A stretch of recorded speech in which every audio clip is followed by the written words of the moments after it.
윤석열 대통령이 기시다 후미오 일본 총리와 다음 주 미국 뉴욕에서 취임 이후 처음으로 정상회담을 합니다. 대통령실은 유엔 총회 기간 동안 한미 정상회담, 한일 정상회담을 각각 개최하는 데 합의했다고 밝혔습니다. 농심과 오리온이 오늘부터 평균 10%가 넘는 제품 가격 인상을 단행하는 등 고물가 속 소비재 가격 인상이 줄을 잇고 있습니다. 윤석열 대통령은 시장 친화적인 방법으로 물가를 잡겠다고 밝혔습니다. 변동금리를 고정금리로 바꿔주는 안심 전환대출이 오늘부터 시작이 됐습니다. 소득이 7천만 원 이하면서 주택가격 4억 원 아래인 1주택자가 대상입니다. 뉴질랜드에서 어린이 시신 두 구가 가방 안에서 발견된 사건의 유력한 용의자가 울산에서 검거됐습니다. 이 여성은 범죄인 인도 심사를 통해 뉴질랜드로 송환할지 여부가 결정될 예정입니다. 오늘 0시 기준 코로나19 신규 확진은 7만 명대로 전주 대비 감소세를 이어갔습니다. 정부는 올가을 독감과 코로나19가 동시에 유행하는 트윈데믹을 막기 위해 오는 21일부터 독감 예방 접종을 시작하기로 했습니다. 유럽연합이 가격 급등으로 막대한 이익을 거둔 에너지 회사들의 이른바 횡재세를 거두는 법안을 추진합니다. 195조 원 규모의 세금을 걷어서 에너지 가격 급등으로 어려움을 겪는 소비자들의 부담을 덜어주기로 했습니다. 뉴스큐 잠시 후 돌아오겠습니다.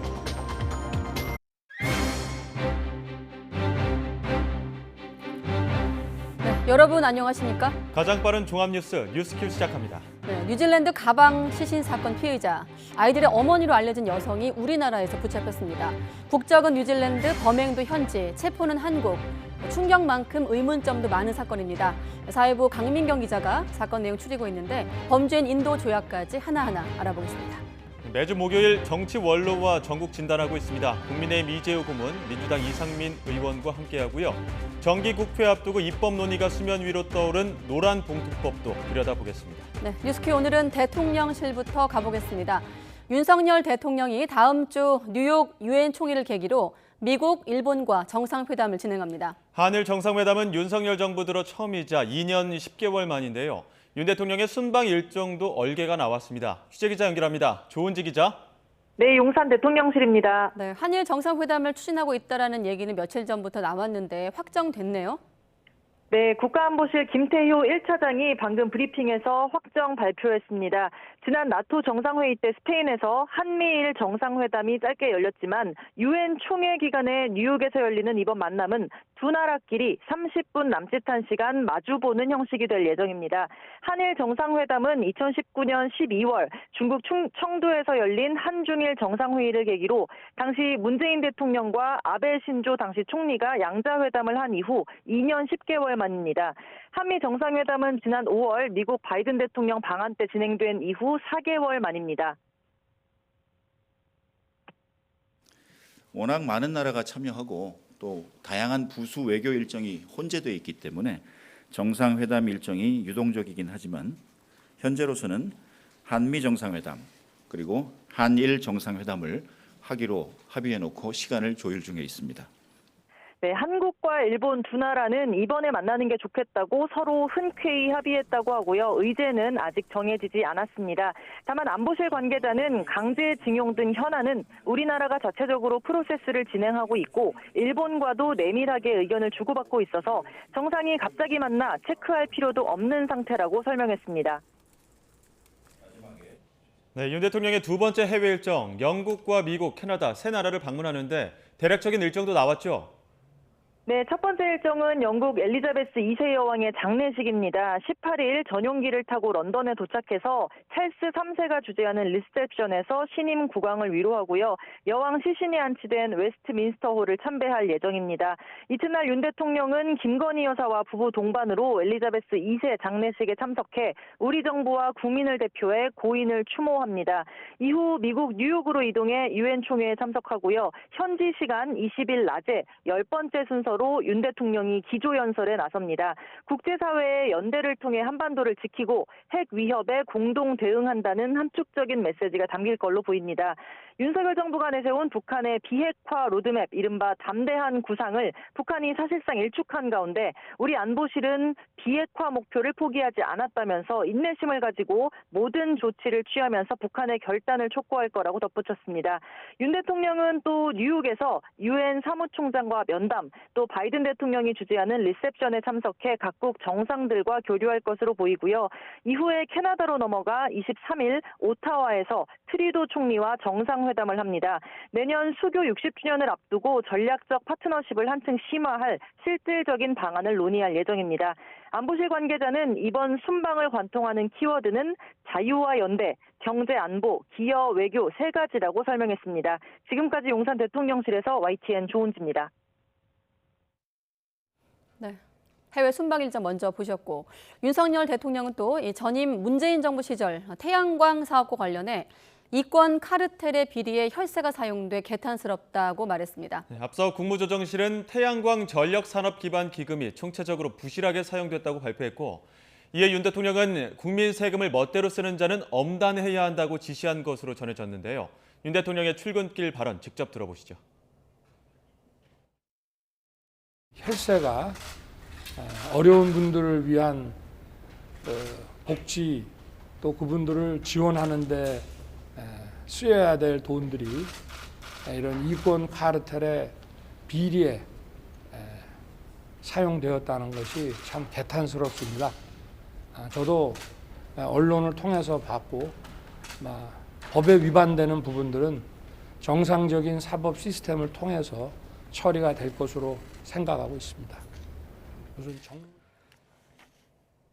더불어민주당 윤건영 의원은 이렇게 여권의 문재인 정부 태양광 사업 질타와 관련해 전임 정부에 대한 모욕 주기, 망신 주기, 그 이상 이하도 아니라고 비판했습니다. 윤 의원은 오늘 MBC 라디오 김종배 시선 집중에서 태양광 정책 자체가 아닌 집행 과정에서의 문제라며 문재인 정부 때도 수탁이 지적돼 왔던 만큼 규제 관리 방안을 논의할 문제라고 설명했습니다.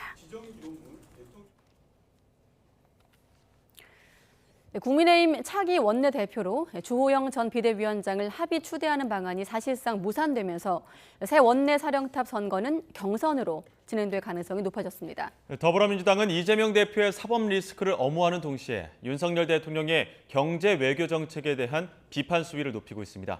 국회 취재기자 연결합니다. 조성호 기자. 네, 국회입니다.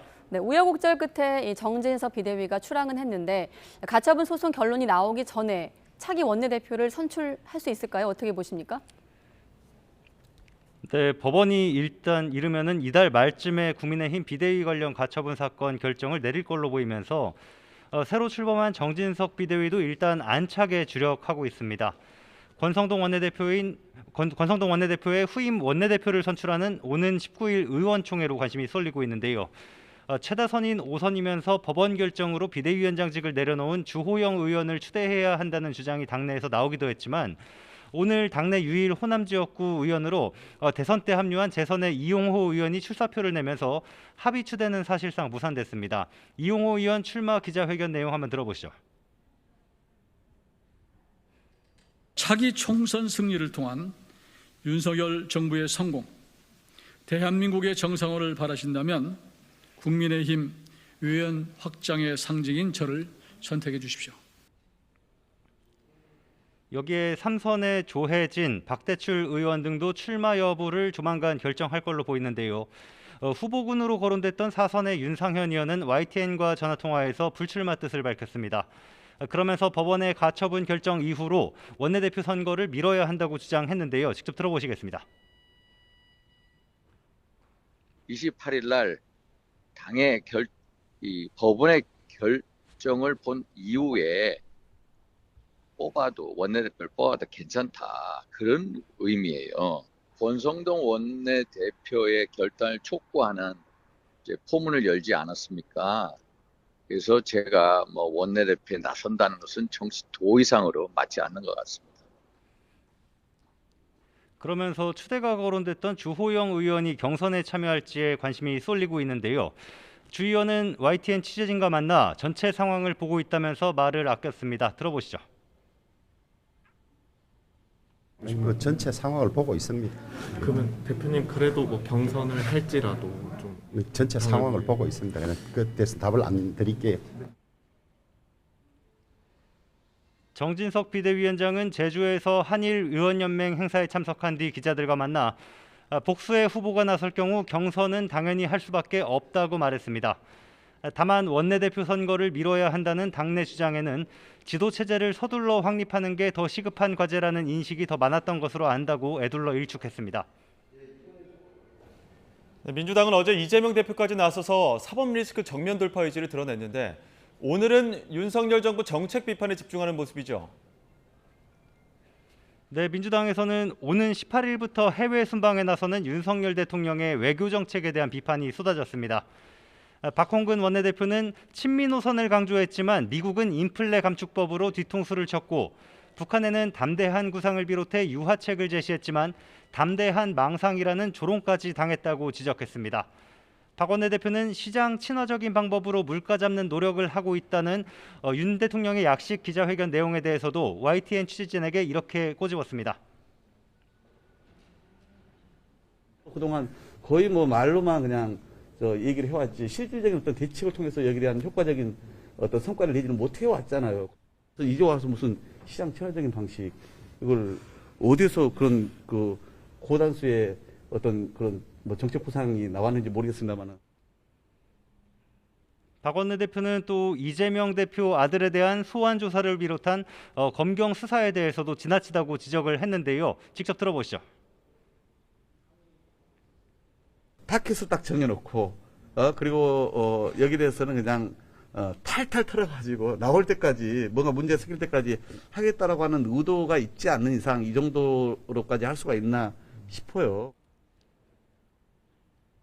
어제 자신에 대한 검경 수사를 야당 탄압, 정적 제거라며 반발했던 이재명 대표는 2주 연속으로 지방 일정에 나섭니다. 지난주 광주에 이어서 오늘 저녁 전북 전주에서 타운홀 미팅을 진행합니다. 더 나은 민주당을 만드는 방안 등에 대해서 당원들의 의견을 듣고 소통하면서 호남 민심을 다독일 예정입니다. 지금까지 국회에서 YTN 조성호입니다. 이준석 전 국민의힘 대표가 이른바 성접대 의혹과 관련한 경찰 조사 일정을 가처분 신문 이후로 조율하고 있는 것으로 확인됐습니다. 서울경찰청 반부패 수사대는 최근 이 전 대표 측으로부터 내일로 예정된 소환조사 날짜를 미뤄달라는 요청을 받고 출석일을 조율하고 있다고 밝혔습니다. 이와 관련해 이 전 대표 측 변호인은 YTN과의 통화에서 경찰이 출석일을 통보하지 않았으며 내일이 출석일로 정해진 적도 없다고 설명했습니다. 또 이 전 대표가 출석을 연기했다는 보도 역시 사실이 아니라며 최대한 신속히 조사에 협조한다는 입장은 변하지 않았다고 강조했습니다. 네, 경찰이 불법 도박과 성매매 의혹이 제기된 더불어민주당 이재명 대표의 장남 이동호 씨를 소환 조사했습니다. 경기 남부경찰청 사이버범죄수사대는 어제 오전 상습 도박과 성매매 처벌법 위반 혐의를 받고 있는 이 씨를 피의자 신분으로 불러 조사했습니다. 이 씨는 과거 온라인 포커업 커뮤니티에 도박과 마사지 업소 관련 글을 올렸던 사실이 뒤늦게 드러났는데 이재명 대표는 아들이 쓴 글이 맞다고 인정했지만 민주당은 성매매 의혹은 사실이 아니라고 부인했습니다. 네, 특검의 키면 이렇게 부르던데 김건희 특검법에 반대해 민주당의 눈총을 받고 있는 시대전환 조정훈 대표가 YTN에 출연했습니다. 네, 영부인 특검은 핵폭탄이라며 터지면 죽는 건 국민이라고 거듭 반대 입장을 밝혔는데요. 직접 들어보시죠. 대통령 부인의 가장 민감한 인사에 대한 특검이라는 핵폭탄을 터뜨리면 지금 우리 경제 위태로운 상황에 끓는 물에 불 붙는 상황이 발생할 거라고 생각합니다. 물귀새 작전입니다. 너 죽고 나 죽자인데 이러면 진짜로 죽는 건 대한민국 경제고 우리나라이고 우리 국민들이라고 생각합니다. 국민의힘 정권의 검찰이 공정하지 않다면 민주당만의 특별검찰은 과연 공정할까? 민주당만으로 이루어진 특별검찰의 결과를 다른 정치 세력이 인정할 수 있을까? 논리가 궁하면 감정이 높아집니다. 목소리가 높아집니다. 이제 여러 가지 논리의 마지막 끝에 이제 너 우리 편 아니었냐 뭐 이런 얘기 하시는 것 같습니다. 네, 정치권에 부는 노란 봉투법 논쟁, 야권을 중심으로 법안 추진에 속도가 붙는 가운데 정의당이 오늘 노란 봉투법을 당론으로 발의하자 경영계 반발도 이어지고 있습니다. 정의당 이은주 비대위원장 발언부터 직접 듣고 오시죠. 대한민국에서 아직도 노동조합을 하고 쟁의를 하는 것은 여전히 목숨을 내놓고 인생을 거는 일이 되고 있습니다. 이 비극을 끝나기 위해 저는 이분들과 함께 노란봉투법을 발의합니다. 노란봉투법, 파업에 대한 사측의 무분별한 손배소 제기와 가압류 집행을 제한하자는 내용의 법안인데요. 그렇다면 이를 노란봉투법이라고 부르는 이유는 뭘까요? 지난 2014년 쌍용차 파업 사태로 거슬러 올라갑니다. 당시 파업 참여 노동자들은 파업으로 발생한 47억 원의 손해를 배상하라는 법원 판결을 받습니다. 그러자 한 시민이 언론사에 4만 7천 원이 담긴 노란 봉투를 보냈고 이 사실이 알려지면서 노란 봉투에 모금액을 보내는 사람들이 늘기 시작했습니다. 모금액은 10여일 만에 4억 7천만 원을 달성했고 이 과정에서 설립된 시민단체를 중심으로 아예 노란봉투법 입법 운동으로 확대됐습니다. 이 법안은 2016년 19대 국회에서 처음 발의됐지만 20대, 21대 국회를 거치는 동안 별다른 진전이 없었는데요. 그런데 최근 대우조선해양 하청지회 파업과 하이트진로 노조 파업으로 수십억에서 수백억의 손해배상 청구 소송이 제기되자 이를 계기로 다시 노란봉투법 제정이 추진되고 있는 겁니다. 13년 전 파업으로 쌍용차 노조가 지금까지 고통받고 있다는 최근 보도도 무관치 않습니다. 내용을 구체적으로 살펴보면 현행 노조법엔 기업이 노조 측의 정당한 쟁의 행위로 손해 입은 경우 손배소를 할 수 없도록 이렇게 규정하고 있는데요. 이 정당한 쟁의 행위, 다시 말해 합법적인 파업의 범위를 확대하고 노조가 계획한 파업과 관련해 노동자 개인에게 배상 책임을 묻지 못하도록 하는 내용을 담고 있습니다. 재계는 즉각 반발하고 나섰습니다. 노란봉투법은 사용자 재산권을 침해한다며 이 개정안이 통과되면 노조의 불법 행위가 더 심각해질 것이라는 입장인데요. 어제 손경식 한국경총회장이 국회 환경노동위원장인 전해철 의원을 만나 이런 이야기를 전했습니다. 불법 행위로 일어나는 일이 면책이 된다면 그럼 자꾸 불법 행위를 조장하는 결과가 되거든요. 노란봉투 법은 조금 위원장님이 좀 이해를 해주시고 눌러주시길 부탁을 드리러 왔습니다. 하지만 민주당은 당 차원에서 입법을 추진하겠다는 방침인데요. 정의당은 아예 이번 겨울을 옐로우 윈터로 만들겠다면서 노란봉투법을 주요 의제로 전면에 내걸었습니다. 하지만 여당 내부에선 불법 파업 행태를 미화한 노란봉투법 이름 자체가 잘못됐다며 재계와 같은 논리로 대립각을 세우고 있는데요. 이처럼 국회로 번진 노동계와 경영계의 논쟁은 앞으로 더욱 뜨거워질 것으로 보입니다. 네, 최근에 YTN과 인터뷰에서 마약 혐의를 처음으로 부인했던 배우 이상보 씨가 체포 직후 병원에서 실시한 마약 검사 결과를 취재진이 확보했습니다. 마약 성분은 검출되지 않고 우울증 약에 포함된 향정신성 의약 성분만 양성 반응이 나왔던 것으로 확인됐습니다. 이 씨는 검사 당일 검사 결과를 확인하지 못하고 바로 유치장으로 이송됐다고 주장했는데 취재 기자 연결해서 좀 더 들어보겠습니다. 안동준 기자.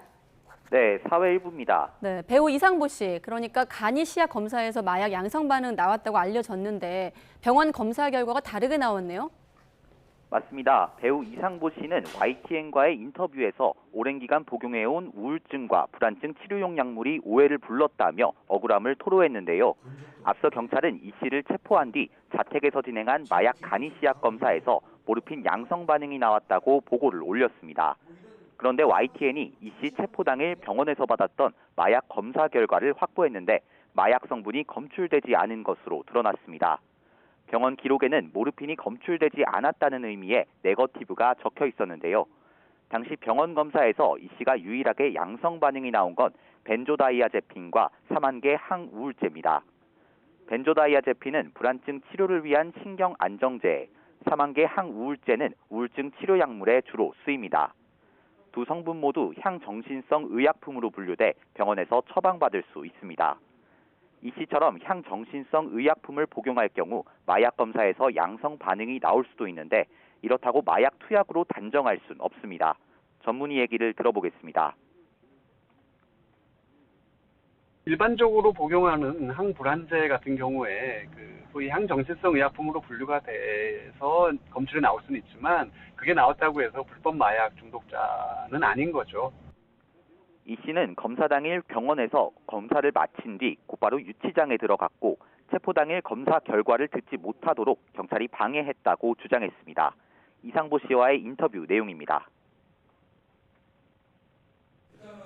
자꾸 주치의를 데리고 나가는 거예요. 간호사가 뭘 갖고 와도 데리고 나가고 나한테 무슨 얘기를 하려고 해도 데리고 나가고 나랑 무슨 소통을 할 수 없게 만드는 거예요. 경찰은 지금도 이를 부인하면서 당시 간이 씨약 검사에서 양성 반응이 나와 체포한 거라는 입장을 유지하고 있습니다. 또한 마약 투약 여부에 대해선 현재 단정적으로 판단할 수는 없다며 이 씨 자택에서 확보한 약물 성분 검사와 국립과학수사연구원에 의뢰한 정밀 감정 결과를 기다리고 있다고 설명했습니다. 결국 진실이 밝혀지기까지는 시간이 다소 소요될 걸로 보이는 가운데 최종 결론에 관심이 점점 집중되고 있습니다. 지금까지 사회 일부에서 전해드렸습니다. 네, 그리고 오늘 온라인에서 관심이 많은 사건이죠. 지난달 뉴질랜드에서 경매에 붙여진 여행 가방 안에서 한국계 어린이 시신 2구가 발견되는 충격적인 일이 있었습니다. 이 사건의 피의자이자 아이들의 엄마로 알려진 여성이 우리나라에서 붙잡혔습니다. 우리 경찰은 뉴질랜드로부터 공조 수사 요청을 받은 뒤 계속 이 여성의 행적을 추적해왔다고 하는데요. 관련 사건 보도한 취재기자와 함께 자세한 이야기 나눠보겠습니다. 강민경 기자 나왔습니다. 어서 오십시오. 안녕하십니까?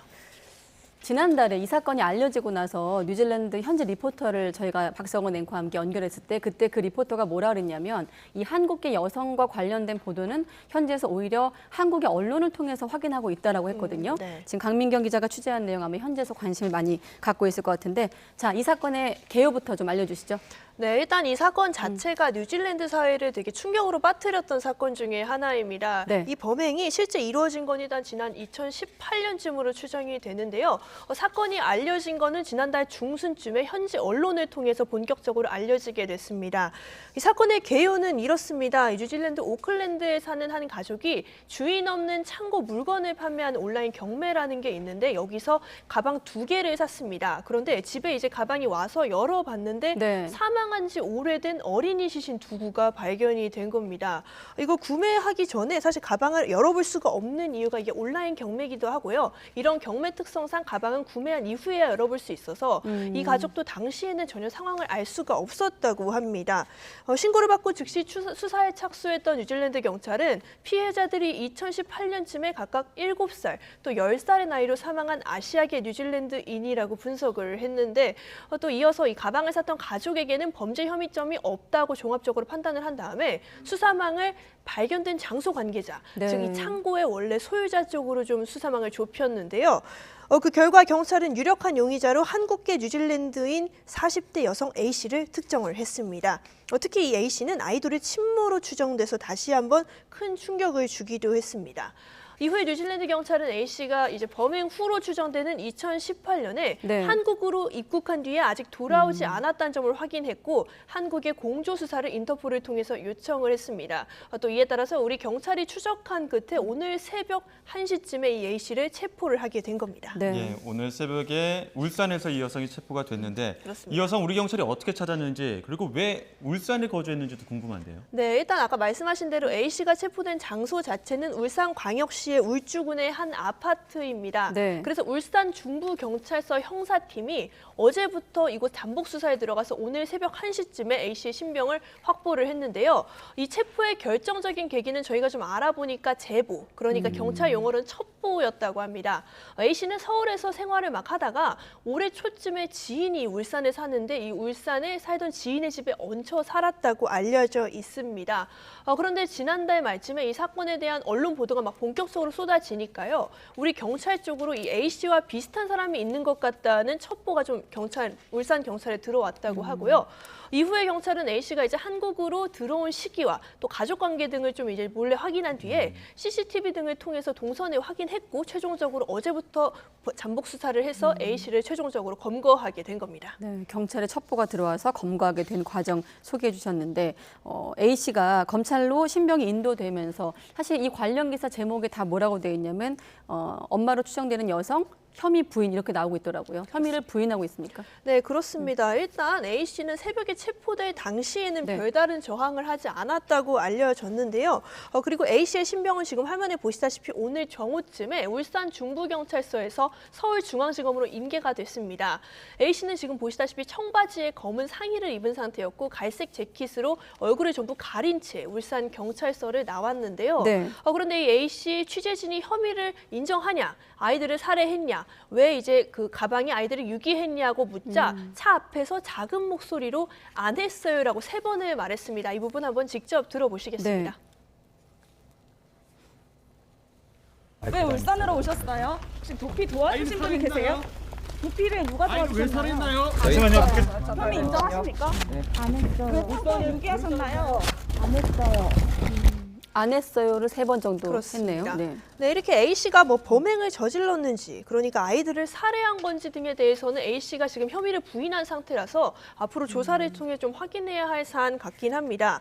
다만 A씨의 현재 조사 권한은 뉴질랜드에 있어서요. 뭐 본국으로 송환된 뒤에 구체적인 조사가 이루어지지 않을까 생각하고 있습니다. 예. 네. 그러니까 조사 권한은 뉴질랜드에 있고 네.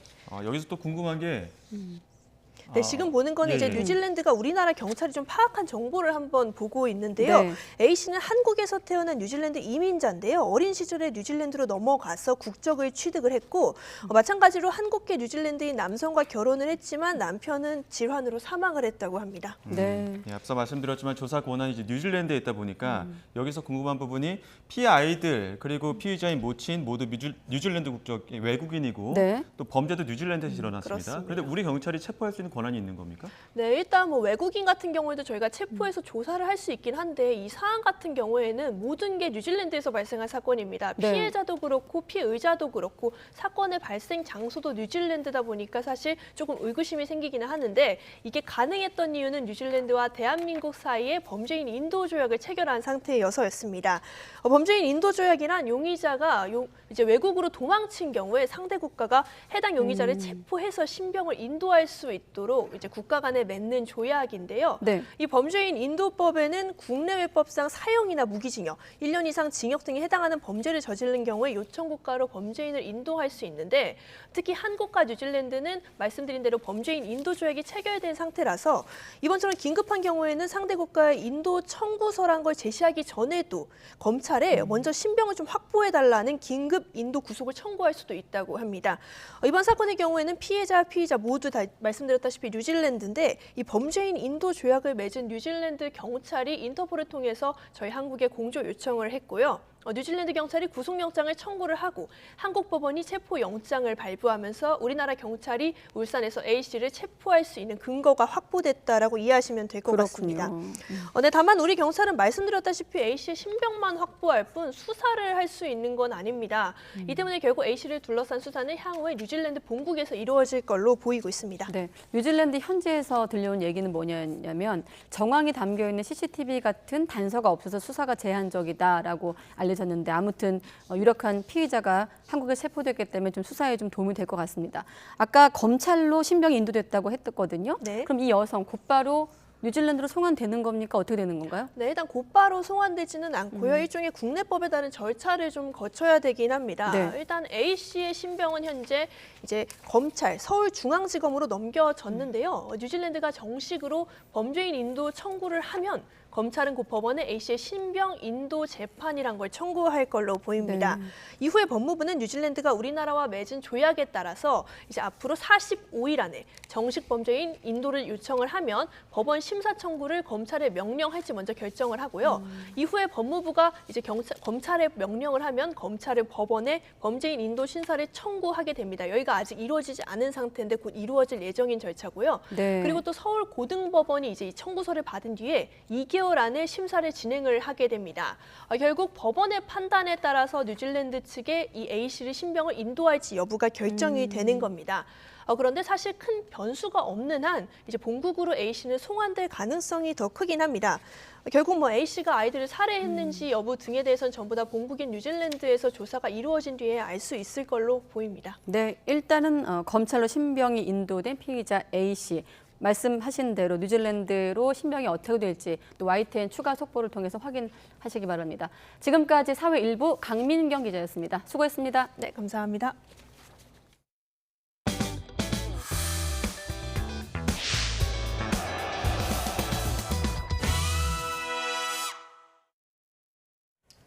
네, 이번에 물가 얘기입니다. 최근 고물가 추세에 폭우, 또 태풍까지 겹치면서 배추값이 한 달 만에 두세 배나 치솟았습니다. 소비자들은 다가오는 김장철이 걱정이고 상인들도 가격 부담에 물건이 팔리지 않을까 노심초사하고 있다는데요.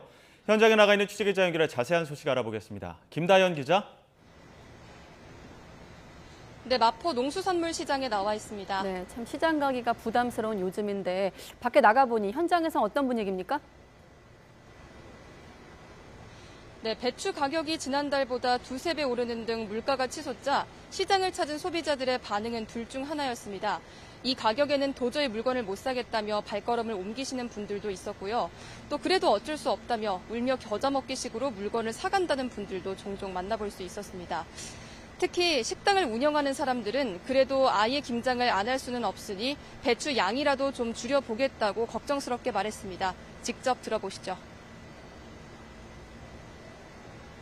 김치도 저희는 국산을 쓰니까 국산은 뭐 몇 배 비싸니까 뭐 어떻게 해요. 그냥 해야지. 이제 조금 줄여서 하던지.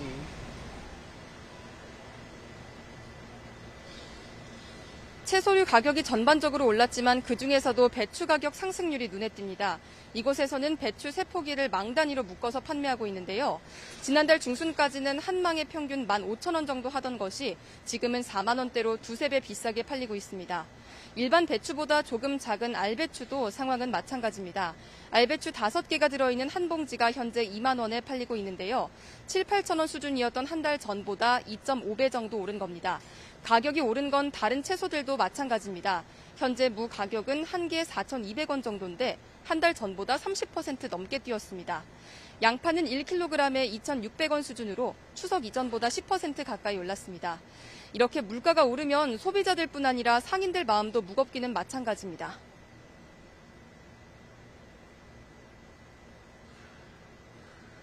지금 솔직히 배추를 돈을 붙일 수가 없어요. 그냥 갖다 그냥 드리는 거예요. 저희는 솔직히 뭐 예를 들어서 카드 수수료도 안 나오고 예를 들어서 그냥 갖다가 그냥 보통 이렇게 공급을 해요.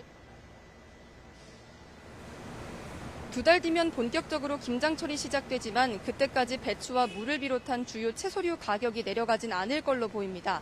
채소 가격은 여름철 작환과 관련이 있는데 지난달 초에는 기록적인 폭우가 쏟아졌고 얼마 전에는 태풍 흰남노까지 영향을 미치면서 큰 피해를 봤기 때문입니다. 월급 빼고 다 오른다는 말을 실감하는 요즘 상인과 소비자들의 마음은 무거워지고 장바구니는 가벼워지고 있습니다. 지금까지 마포 농수산물시장에서 YTN 김다연입니다. 네, 금리 급등기에 변동금리 대출을 고정금리로 바꿔주는 안심전환 대출이 오늘 출시가 됐습니다. 네, 대출 금리가 최저 연 3.7%로 책정되면서 인기를 끌 것으로 보입니다.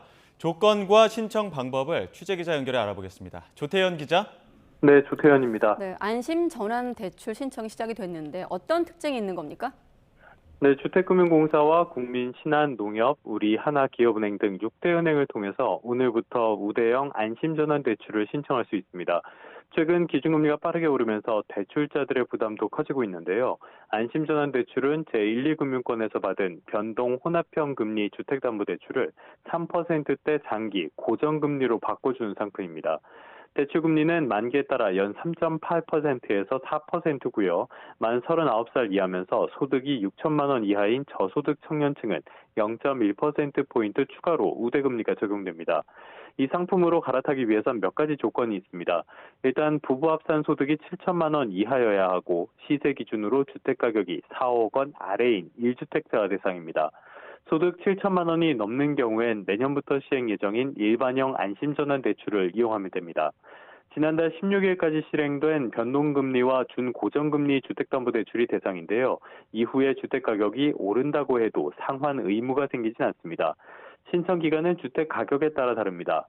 오는 30일까지는 주택가격 3억 원까지 신청할 수 있고 10월 6일부터 17일까지는 주택가격 4억 원까지 가능합니다. 또 주민등록번호 출생연도 끝자리에 따라 신청 일자가 다르다는 점도 참고하셔야겠습니다. 다만 9월 29일과 30일, 10월 14일과 17일엔 요일제가 적용되지 않습니다. 물량 한도는 25조 원입니다. 신청 규모가 25조 원을 넘으면 주택가격이 낮은 사람 순으로 대상자가 선정됩니다. 안심전환 대출은 신청한 뒤 평균 2달 안에 실행되는데 전환할 때 기존 주택담보대출에 대한 중도상환 수수료는 면제됩니다. 지금까지 경제부에서 YTN 주태현입니다. 네, 물가 얘기를 조금 더 해보겠습니다. 아까 보셨던 배추값에 이어서 과자값도 비상입니다. 집중호우와 태풍이 지나간 이후 농산물 가격이 크게 오른 데 이어서 가공식품 가격도 줄줄이 오르고 있습니다. 신라면과 초코파이 등 친숙한 식품들의 가격이 오늘부터 오르면서 국민이 체감하는 장바구니 물가 부담이 커지고 있습니다. 현장에 나가 있는 취재기자 연결합니다. 이승윤 기자. 네, 롯데마트 서울역점에 나와 있습니다. 네, 라면에 김치 먹기 부담스러워진 건가요? 신라면 값이 10% 정도 올랐다고요? 네, 그렇습니다. 어제까지만 해도 이 신라면 한 봉의 가격은 736원이었습니다. 근데 오늘부터 820원으로 10.9% 껑충 뛰어올랐습니다. 라면 업계 1위죠. 농심은 이 신라면을 비롯해서 26개 라면 제품의 가격을 11.3% 인상했습니다. 또 새우깡을 비롯한 스낵 제품의 가격도 5.7% 올렸습니다. 좀 더 자세히 알아보면은 너구리 같은 경우에 가격이 한 9.9% 올랐고요. 영화 기생충에서 너구리와 함께 끓여 먹는 것으로 유명한 이 짜파게티 같은 경우도 13.8% 올랐습니다. 새우깡은 1,100원에서 1,180원으로 6.7%, 꿀꽈배기는 5.9% 인상됐습니다. 지난 9년 동안 가격을 동결해왔던 오리온도 원재료 가격과 에너지 비용이 1년 전보다 각각 70%, 90%씩 올랐다며 오늘부터 16개 제품의 가격을 15.8% 인상했습니다. 초코파이가 12.4%, 포카칩은 12.3%, 꼬북칩은 11.7%, 예감이 25% 올랐습니다. 편의점 기준으로는 4,800원 하던 12개들이 초코파이 한 상자가 이제 5,400원이 됐는데요. 대형마트에는 이달 말쯤부터 가격 인상분이 반영될 전망입니다. 오징어 땅콩과 다이제, 고래밥, 닥터유 에너지바, 단백질바, 마이구미 등 44개 제품의 가격에는 변동이 없습니다. 오리온은 앞으로 원부자재 가격과 에너지 비용이 내려가면 제품의 양을 늘리거나 제품 가격을 인하한다는 방침입니다. 팔도 역시 다음 달 1일부터 12개 라면류 제품의 가격을 평균 9.8% 인상합니다. 팔도 비빔면은 9.8%, 왕뚜껑은 11%, 틈새라면 빨개면은 9.9% 오를 예정입니다. 문제는 이 가격 인상 방침을 밝힌 기업들이 그동안 원자재 가격 급등에 따른 고충을 감내해 왔었던 가공식품의 대표들인 만큼 가격 인상 도미노의 시작을 의미할 수도 있다는 점입니다. 이런 움직임에 다른 라면, 제과 업체들도 가격 인상 시기를 저울질하고 있는 것으로 알려졌습니다. 상황이 이렇다 보니까 소비자들이 느끼는 장바구니 물가의 인상 부담은 정말 큰 상황입니다. 직접 들어보시죠. 조금만 담아도 금방 가격이 확 올라버리니까 이거를 담아야 될지 말아야 될지 약간 고민도 되고. 경제적으로 아무래도 압박이 좀 많이 돼요. 근데 외식을 최대한 줄여도 이처럼 가공식품 가격 인상은 외식비 인상으로 이어질 수 있습니다. 우선 백반집이나 분식집 등 이 라면을 넣어서 조리하는 요리들, 예를 들어서 부대찌개나 김치찌개, 라볶이 가격이 오를 것으로 전망됩니다. 지금까지 대형마트에서 YTN 이승윤입니다. 네, 정부가 태풍 흰남노로 인한 포항 제철소의 피해 상황을 엄중하게 인식하고 있다면서 책임 소재를 따져보겠다고 밝혔습니다. 네, 포스코의 경영진 개편을 고려한 것이라는 해석이 나오고 있습니다. 보도에 박홍구 기자입니다. 태풍 흰남노로 설립 이후 49년 만에 처음으로 쇳물을 녹이는 고로의 가동이 중단됐던 포스코. 며칠간 복구 작업이 이어지며 고로는 다시 돌게 됐지만 침수된 공장은 여전히 멈춰서 있습니다. 정부는 열연 공장 등이 정상 가동되려면 최대 6개월이 걸릴 것으로 내다보고 있습니다. 열연 공장 같은 열연 2공장 같은 경우는 한 최대 6개월 이상 정상화되는데 시간이 걸릴 거라고 보고, 그 다음에 스테인리스라든가 다른 부분들도 상당 기간 복구에 정상화에 시간이 걸릴 거로 판단을 하고 있습니다. 하지만 포스코 측은 이 같은 사실을 제대로 알리지 않고 있습니다. 장문의 보도자료에서도 수해 복구 활동만 소개할 뿐 공장의 피해 정도와 재가동 시기 등 중요 사항에 대해선 언급조차 안 하고 있습니다. 이런 가운데 산업부는 예정에 없던 브리핑을 열어 포항제철소가 입은 피해가 심각한 수준이라며 상황을 엄중하게 인식하고 있다고 압박했습니다. 특히 이번 피해가 사전에 충분히 막을 수 있었던 인재라는 점을 부각했습니다. 태풍 흰남노가 충분히 예보된 상황에서도 이런 큰 피해가 발생한 것에 대해서 저희들이 중점적으로 한번 따져볼 예정입니다. 이에 대해 포스코는 기록적 폭우에 만조가 겹치면서 하천이 범람해 피해가 커진 것이라고 설명하고 있습니다. 하지만 정부는 민간 전문가들을 주축으로 수해 복구와 철강 수급 조사단을 구성해 피해 원인 등을 분석하고 책임을 규명하겠다는 입장입니다. 업계에서는 정부의 태풍 피해 조사가 이례적이라고 평가하며 최종우 포스코 그룹 회장에게 책임을 묻기 위한 수순을 밟고 있다는 해석이 나오고 있습니다. 최 회장은 지난 정부 때 임명돼 지난해 3월 정기주주총회에서 연임에 성공했고 임기는 오는 2024년 3월까지입니다. 태풍 흰남노로 전례 없는 피해를 본 포스코에 또 다른 인사 태풍이 몰아치는 것은 아닌지 업계에 관심이 쏠리고 있습니다. YTN 박홍구입니다. 가을 태풍이 둥시에 3개나 발생하는 이례적인 현상이 발생했습니다. 특히 이 가운데 진로가 유동적이었던 제14호 태풍 난마돌은 일본 규슈에 상륙할 것으로 보입니다. 다만 이번 휴일부터 다음 주 초반까지 제주도와 남해안은 태풍의 직간접적인 영향을 받을 것으로 우려됩니다. 취재기자 연결해 태풍 현황과 전망 알아보겠습니다. 정혜윤 기자.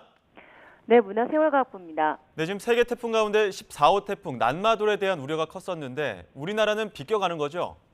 네, 그렇습니다. 남쪽 먼바다에서 3개의 태풍이 동시에 발생했는데요.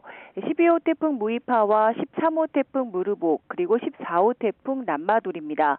이 가운데 12호 태풍은 중국에 상륙했고 13호 태풍은 일본 남쪽으로 이동한 뒤 곧 소멸할 것으로 보입니다.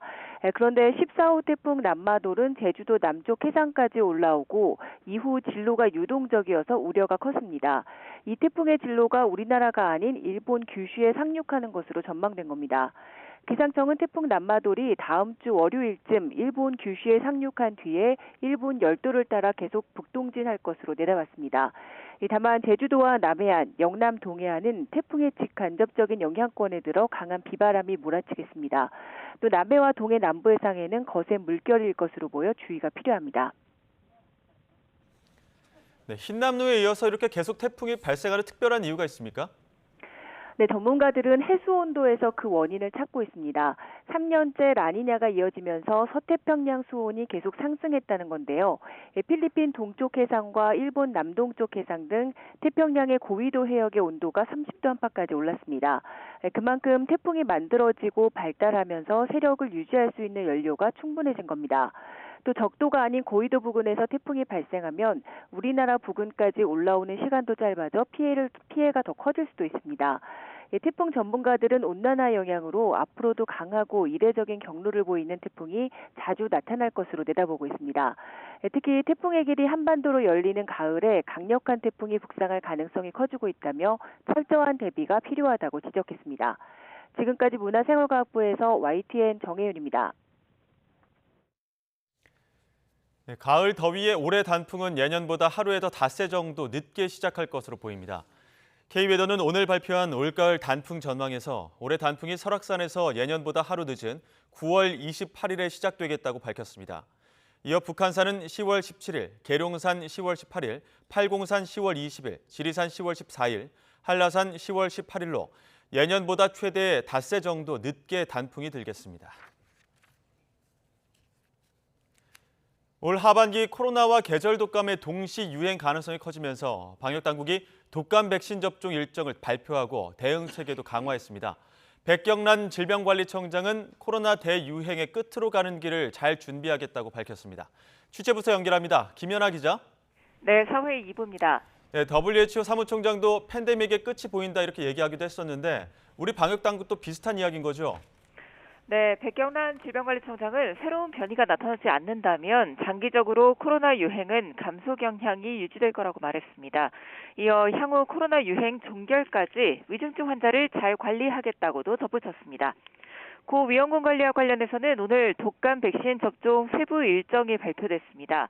올가을과 겨울은 인플루엔자 유행 가능성이 큰데 고 위험군이 코로나와 동시에 감염되면 위험해질 수 있어서 백신 접종이 중요하다고 질병청은 거듭 강조했습니다. 코로나 개량 백신인 모더나 2가 백신도 다음 달부터 접종하지만 세부 일정은 이달 말에 따로 발표합니다. 일단 발표된 인플루엔자 예방접종 계획부터 살펴보면 21일부터 생후 6개월에서 만 13세 미만 가운데 태어나 처음으로 독감 백신을 맞는 영유아와 아이들이 가장 먼저 접종을 시작합니다. 본격적인 접종은 다음 달부터인데요. 10월 5일부터는 어린이와 임신부가, 12일부터는 만 75세 어르신부터 순차적으로 접종이 시작됩니다. 오늘 코로나19 확진자는 7만 1000여 명으로 지난주 대비 1100명 정도 줄었습니다. 위중증 환자도 491명으로 일주일 만에 다시 400명대로 내려왔고 사망자는 72명으로 이번 재유행발 위중증 피해도 정점을 지나가고 있는 것으로 보입니다. 지금까지 사회 2부에서 YTN 김연아입니다.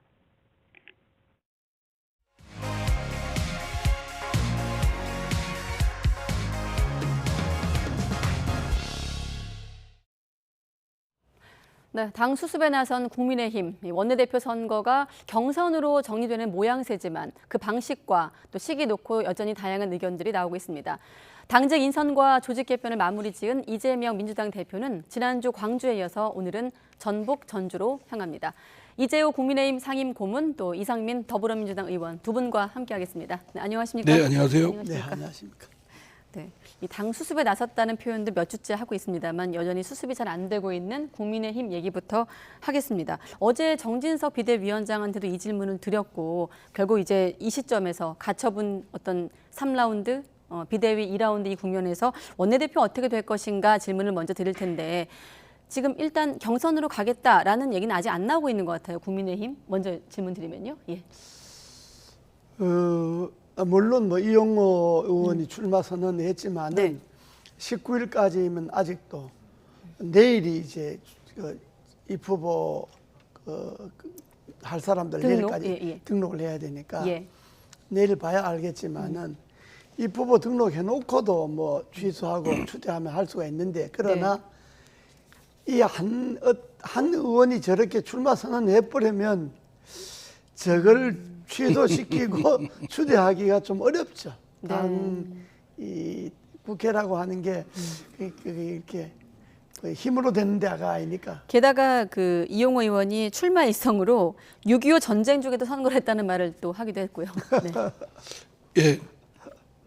예. 여러 뭐 하여튼 합의가 안 되면 경선하는 건 뭐 원칙이라고 생각됩니다. 그러니까 오히려 그 합의 추대를 하겠다는 게 왜 그런지 그 특별한 사정이 있어야 되거든요. 근데 이제 말하자면 윤석열 대통령의 마음, 윤심이 작동하는 데 배경이 있다고 한다면 어느 경우나 저는 그건 매우 잘못된 것이죠. 말하자면 그 추대를 하든 또는 경선을 하든 하나의 국민의힘의 내부 의사결정이겠지만 그러나 거기에 배경에 소문에 의하면 윤심이 작용을 하고 있다.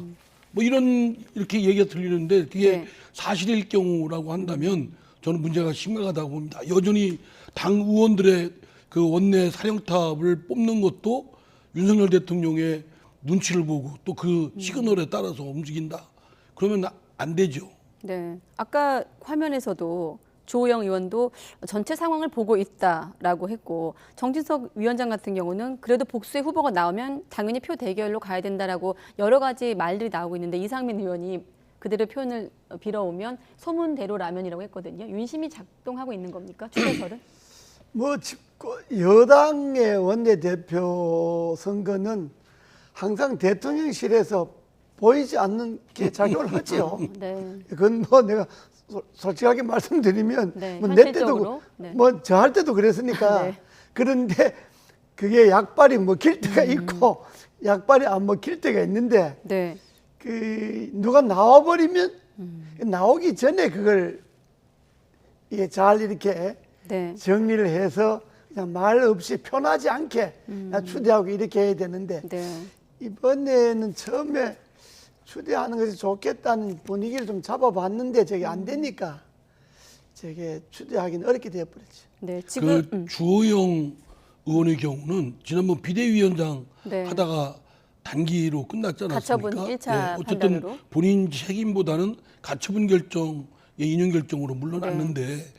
다시 뭐 비대위원장을 한다든가 또 그런 얘기도 있었지 않습니까? 또는 또 원내대표를 맡는다든가 이러는 건 모양이 아주 안 좋죠. 뭐 책임이 어디에 있든 간에 네. 결과 책임을 지고 물러난 사람이 다시 그 지도부에 또 곧바로 들어간다라는 건 국민의힘이 어떻게 생각의 그 발상의 범위가 그 정도밖에 안 되나? 저는 좀 문제가 있다고 생각됩니다. 네, 그래서일까요? 윤상은 의원 같은 경우도 가처분 결과 나올 때까지 선출을 미루자. 일단 물리적으로는 19일에 의총 열어서 원내대표 선출해야 되는데 가처분 결과는 28일로 28일. 잡혀 있지 않습니까? 그러면 윤상현 의원 같은 경우는 그 뒤로 미루자는 의견인데 어떻게 보십니까? 아, 그것도 일리 있는 이야기예요. 왜냐 그러면 28일 날 날짜가 잡혀져 있으니까 가처분 그 결과가 그러니까 이렇게 되든 저렇게 되든 매듭을 짓고 네. 원내대표 선거를 했으면 좋겠다 하는 거는 뭐 일리가 없는 이야기는 아니에요. 일리가 있는 이야기예요. 그러나 이제 당이 19일 날 날짜 잡아놨는데 네. 가처분 그거 염두에 두고 하기가 좀 쪽팔리니까 그냥 그대로 하는 거지. 자, 그러면 어쨌든 뭐 뽑아야 되는 건 맞기 때문에 방식과 시기는 좀 정해질 것 같은데 어떤 원내대표가 지금 국민의힘에 필요할까요? 지금 국민의힘 또 윤석열 대통령 정부에 가장 결핍되어 있는 건 그 협치, 특히 반대파와의 소통 이런 부분이 제일 결핍되어 있습니다. 네. 대통령도 따로 또 국민의힘 집권 세력도 또 막 내분에 휩싸이다 보니까 야당과의 협치는 뭐 저쪽으로 밀어놔서 지금 아예 관심도 안 갖고 있거든요. 네. 그러니까 원내 사령탑은 본래 협치에 주안점을 두고 해야 되겠지만 특히 윤석열 정부와 집권 여당인 그 국민의힘의 원내대표는 협치, 네. 특히 반대파 야당과의 소통이 잘 할 수 있는 의지 또 역량을 갖춘 분이었으면 좋겠다. 네. 대표적인 반대파인 이상민 의원께서 야당과의 협치가 중요한 원내대표 예, 말씀하셨고요. 그렇습니다. 지금 이번에 뽑히는 원내대표는 대통령실하고의 궁합보다가 야당하고 궁합이 맞아야죠. 지금 뭐 관건이 야당이 저 다수당인데다가 또 야당이 이제 보통 야당이 아니잖아요. 얼마 전까지 집권을 해본 야당이잖아요. 보통 야당이 아니에요. 예, 그저 뭐 골치 아픈 야당이잖아요. 지금 네. 야당하고 협치가 우선되는 그런 원내대표가 이번에 필요하죠. 네. 골치 아픈 야당의 이상민 그래서 의원과 저는 함께하고 있습니다. 네. 그 여야 간의 원내대표가 그래야 되겠지만 야당도 그래야 되겠지만 예. 여당 원내대표는 정말 끈기를 갖고 계속 반대파 야당과의 소통을 하는 의지와 그런 뭐랄까 덕목을 좀 갖추셔야 됩니다. 네. 예, 자꾸 대통령만 보고 있지 말고 제가 청와대 그러니까 대통령실에서 어떤 신호가 오나 이것만 귀담아 들으면 실패하죠. 네. 네. 하지만 일단 내부적으로는 이 문제부터 해결해야 되겠죠. 이준석 전 대표와 국민의힘 치열한 법적 공방을 벌이고 있습니다. 이와 관련해서 이준석 전 대표가 또 예상을 하나 내놓았는데 어떤 얘기를 했을까요? 그렇게까지 뭐 새로운 얘기를 하는 것 같지는 않았습니다. 그러다 보니까 이제 거꾸로 내용을 다투기보다는 각하 전술을 쓰는 것 같아요. 각하 요건이 안 된다. 그러니까 제가 무슨 그 징계당했으니까 소를 제기할 그런 당사자가 못 된다 이렇게 주장한다든지 말도 안 되는 게 제가 당비 내면 넙죽 받아갈 걸요. 지금 와서 이제 다른 논리로 하긴 좀 어려우니까 그런 걸 들고 나오는 게 아닌가라는 생각을 하게 되고 그 각하 전술의 요체는 결국 아까 언급했듯이 윤리나 이런 다른 방법을 쓰지 않을까. 그러니까 어떻게든 제가 봤을 땐 비밀을 만들어가지고 제명 시나리오 이런 거 가동해가지고 그래가지고 당원이 아닌데요 이제 이렇게 갈 것 같아요. 이 전 대표가 지금 제명 시나리오라고 언급한 건 이제 국민의힘 측에서 당원권 정지, 가처분 자격 없다고 주장을 하고 있기 때문에 지금 연장선상에서 이런 발언을 한 건데 어제 나온 한 법조인은 사실 이 신문 과정, 가처분 관련해서 이 부분이 쟁점이 되지는 않을 거라고 했습니다만 일단 예. 공방이 이루어지고 있거든요.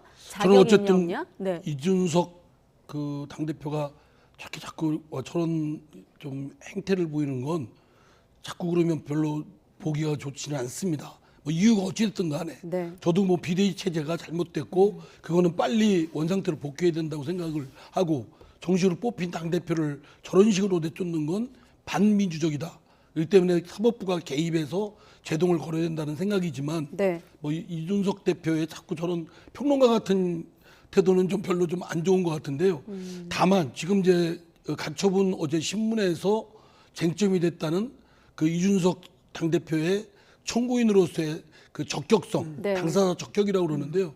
적격이 있느냐 여부에 대해서는 제가 갖고 있는 이제 법률적 소견으로는 예.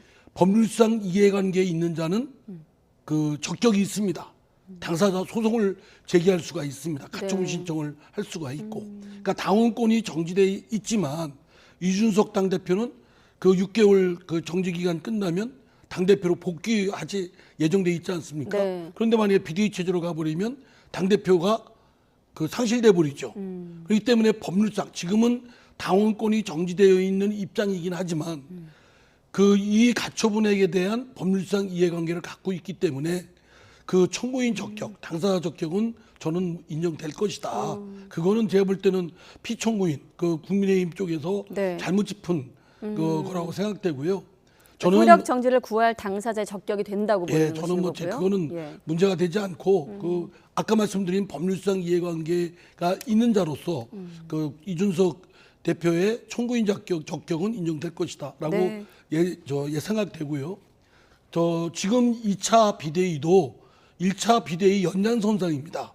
계속 비상 상황이 아닌데 억지로 만들어서 비상 상황을 만들어서 정식으로 뽑힌 당대표를 내쫓는 것이 정당 민주에 반하는 것이다. 라고 가처분 결정의 사법부의 판단인 만큼 네. 그 이후에 이루어진 비대위도 똑같이 연장선상이고 똑같이 정당 민주주의에 반해서 정식으로 뽑힌 당대표를 내쫓는 일은 없도록 해야 되겠죠. 네. 그리고 지금 국민의힘 쪽에서 말씀하시기를 자꾸 정당 또 전인석 비대위원장도 말하기를 사법부가 왜 선을 넘지 마라. 네. 뭐 욱박질러듯이 얘기하는데 선을 넘는 게 아니라 선을 넘은 건 국민의힘이 넘었죠. 국민의힘의 일부 세력이 저 해서는 안 되는 불법 비대위를 만들어가지고 정식 당대표를 내쫓으려고 했던 것이 잘못된 것인 만큼 이거에 대해서는 국민의 세금이 막대하게 들어가는 정당에 대해서 당연히 헌법, 다음에 상식, 법규범이 잣대가 네. 당연히 개입돼야 된다고 생각합니다. 선을 넘은 건 국민의힘이라고 하셨어요. 예, 뭐 저도 이준석 대표 개인에 대한 호불호를 떠나서 네. 뭐 생각하면 그 이준석 대표야말로 골치 아픈 사람이죠. 골치 아프지만은 그러나 당이 그 어떤 일을 처리함에 있어서 그야말로 공적인 모든 그 명분을 최우선시해야 되잖아요. 네. 그런 면에서 이번에도 지금 이장민 의원님 말씀도 저는 동의를 하고 저게 제가 염려하는 거는 판사가 같은 판사잖아요. 네.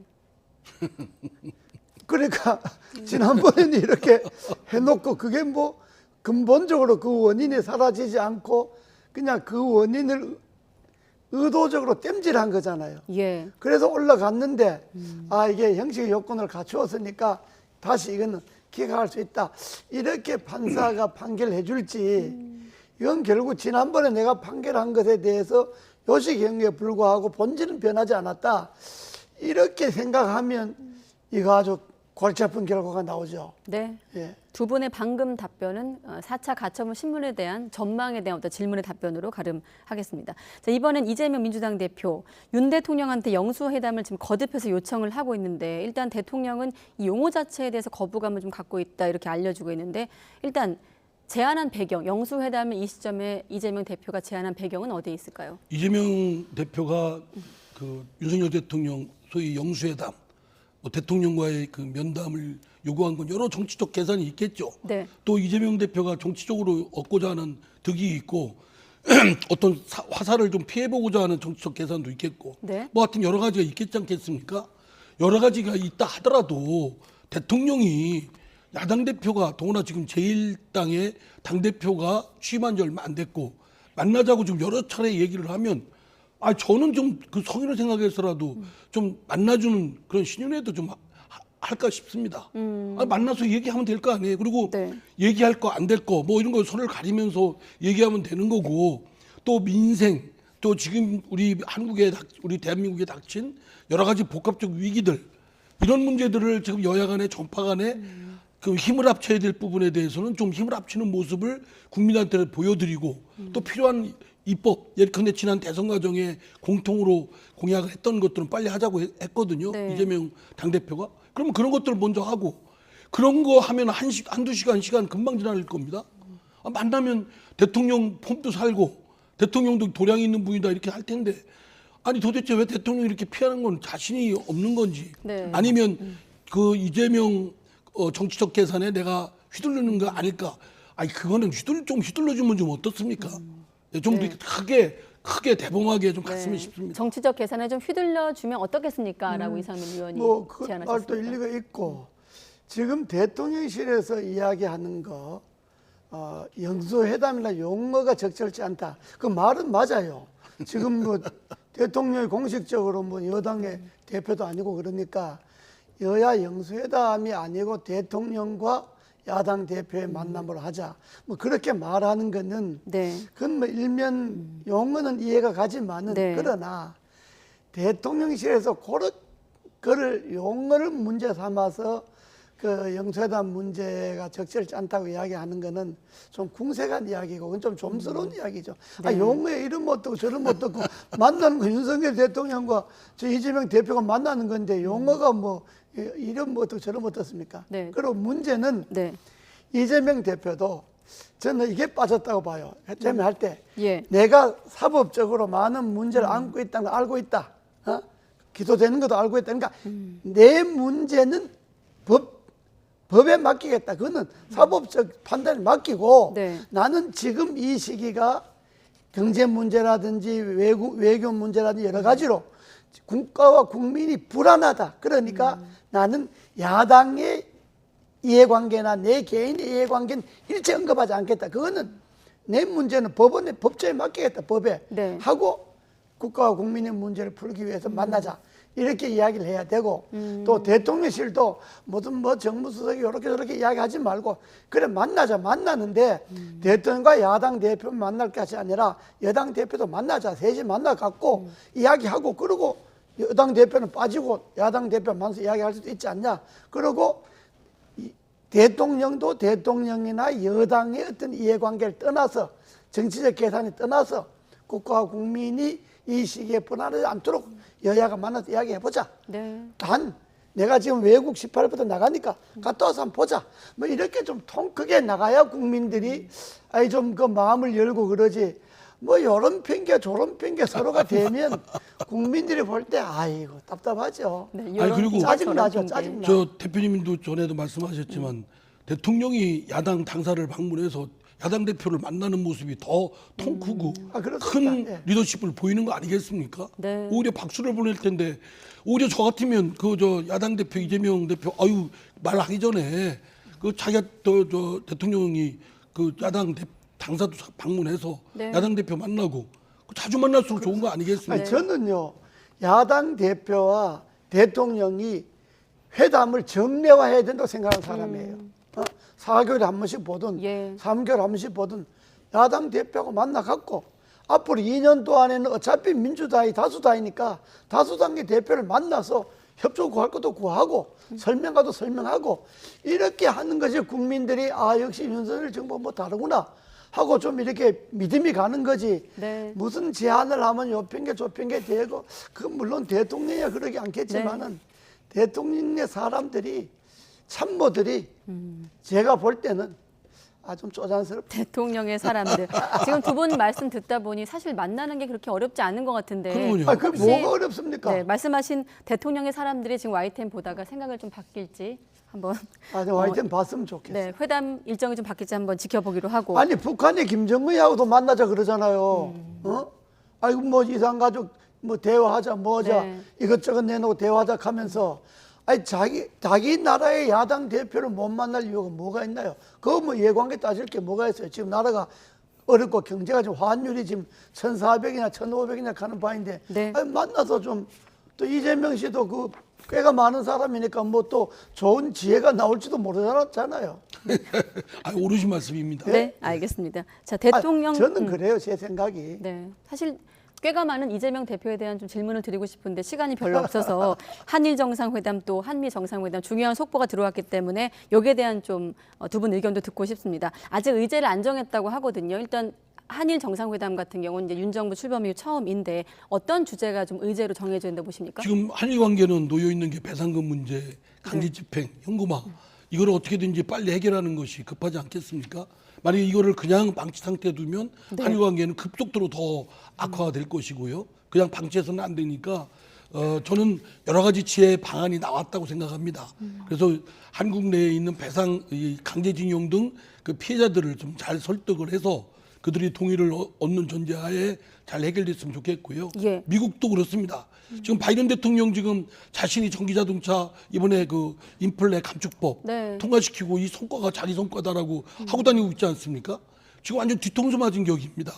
지금 저 미국 의회나 연방 의회나 미국 행정부에 대한 우리의 좀 노력이 부족한 것 같아요. 그러니까 지금 이미 법이 통과돼서 지금 곧바로 타격이 있는 것이 우리나라 자동차 수출에 관한 부분인데 이거는 뭐 지금 당장 놓여 있는 큰 불이기 때문에 윤석열 대통령이 가서 바이든 대통령 또 그리고 그 펠로시 그 하원 의장 이분들을 좀 만나서 법을 빨리 좀 유보하는 것으로 개정을 한다든지 뭐 하여튼 좀 예외 조항을 둔다든지 이런 노력을 해야 되는데 상당히 저 법이 일단 통과된 상황이라 어려운 상황입니다.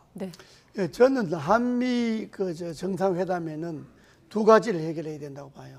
30분 만난다니까 15분 갈려서 전반부는 지금 말씀하신 그 현대자동차 문제지 않습니까? 인플레 감축법. 예, 그 불이익 당한 거 그거 원상 회복 좀 해주고 두 번째는 이번에 북한이 그 핵 문제를 자기네들 법제화했잖아요.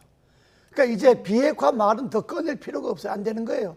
그러니까 지금까지 비핵화를 노래하듯 했는데 이제 그게 안 통하게 됐잖아요.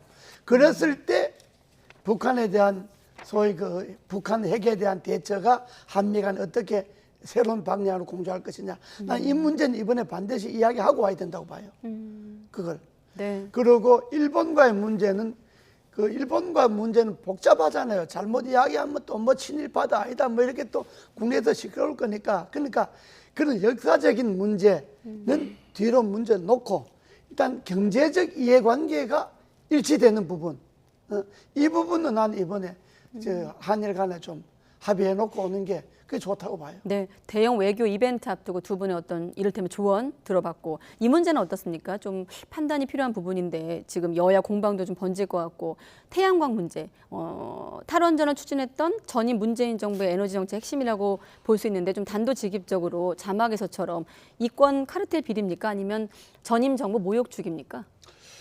글쎄 이제 그 상황이 현황이 실제로 어느 정도까지가 인지가 밝혀지지를 않아서 말하자면 정부도 샘플로 해서 일정 부분 잘못된 부분이 있다고 했지 않습니까?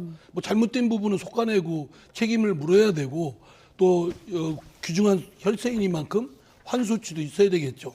그러나 그러니까 에너지에 관한 정책은 매우 중요한 부분이고 이 에너지 빈국으로서의 대한민국이 가야 될 여러 전략적인 부분이 있고 특히 신재생 에너지의 그쪽 방향으로 가야 되는 건 바꿀 수 없는 부분이라고 생각해야 합니다. 앞으로 뭐 탄소 중립 뭐 등등과 관련해서도 그렇고요.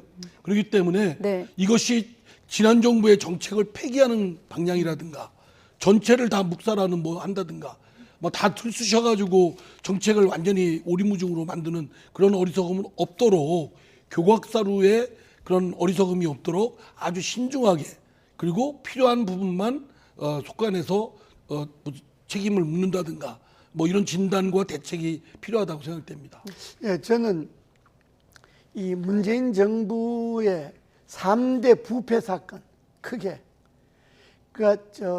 첫째는 탈원전에 관련된 부패 사건, 네. 두 번째는 태양광, 세 번째는 금강 영산강 보호 해체 관한 거.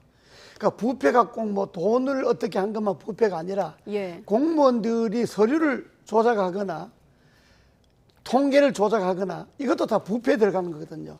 그러니까 나는 그 기존은 태양광이라고 하는 기본적인 그 발상은 이어간다 하더라도 네.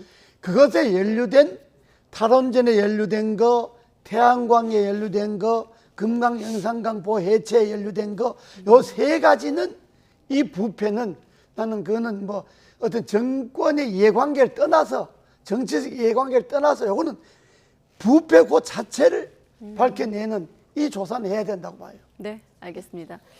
여기까지 듣겠습니다. 다음 주엔 또 본격적으로 정기국회 국면이고 또 국민의힘 같은 경우 원내대표 선출 여부가 또 결정되기 때문에 못다한 얘기는 다음 주에 두 분과 하겠습니다. 오늘 고맙습니다. 네, 감사합니다. 감사합니다.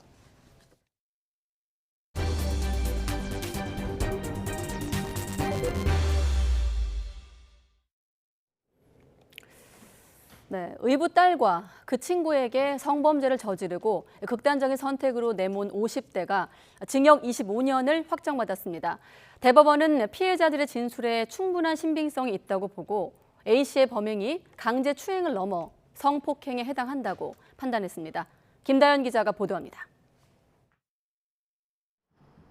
50대 A씨는 의붓 딸과 그 친구를 성폭행한 혐의로 지난해 6월 재판에 넘겨졌습니다.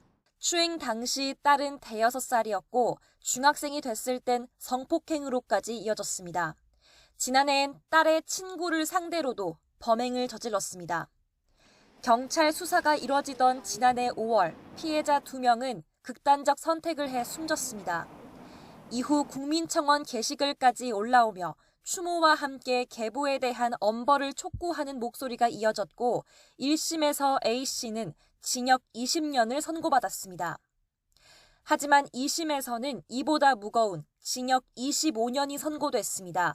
재판부가 1심과 달리 의붓 딸에 대한 범행을 강제 추행과 유사 성행위를 넘어 성폭행에 해당한다고 본 겁니다.